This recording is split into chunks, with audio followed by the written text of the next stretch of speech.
Liturgical ordinary time is the time in the liturgical calendar when we're not feasting or fasting, but rather we can dwell on the day-to-day events in the life of Christ and how they impact our own lives. We are also able to follow the history, really the story of many figures in the Old Testament. When we examine the scriptures that record the events of these times, 2,000 or more years ago, it's often startling, or at least sobering, to discover that we could merely change the dates, and the events in the scriptures could well have occurred yesterday, or today, or in our own ordinary time. The headlines in our day probably would read, "Saul and sons dead. Israel mourns losses." You see, the military events are still so near to today's world situation that comparisons are difficult to avoid. We feel the anguish of a nation who's lost soldiers and leaders in battle. We can imagine that David and his soldiers were already exhausted by other battles, and the terrible loss of Saul and much of his army were at the point of despair.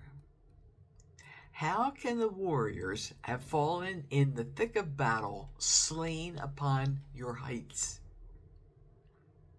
That text leaves us to ponder the dire situation of David and his army. They do not call upon God.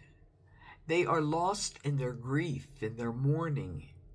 They're considering the next round of violence and summoning their courage.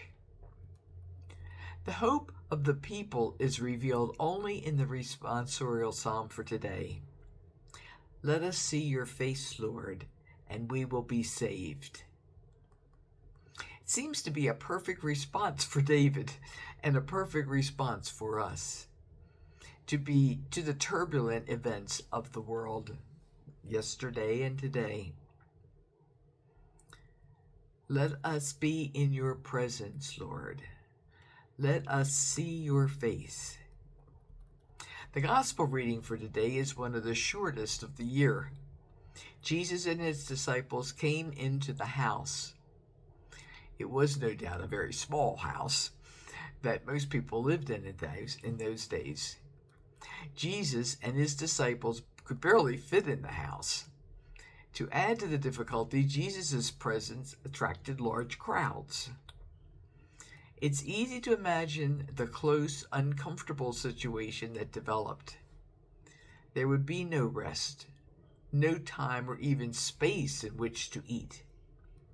The relatives of Jesus were understandably perplexed by Jesus' circumstances. It seemed to them that it was time to intervene. He is out of his mind, they said. They may have believed this because they felt that Jesus was giving too much of himself. He was putting his own health in jeopardy. He was also absorbed in his ministry that he could not interact with his own relatives. He was pouring himself out, emptying himself for others, sacrificing himself and his comfort. Even in the most mundane and easily imagined situations, Jesus indicated the reason that he had come among us. The Alleluia verse for today's gospel asks us to open our hearts to listen to the words of Jesus. Ironically, Jesus doesn't utter any words in this gospel. His actions speak for him.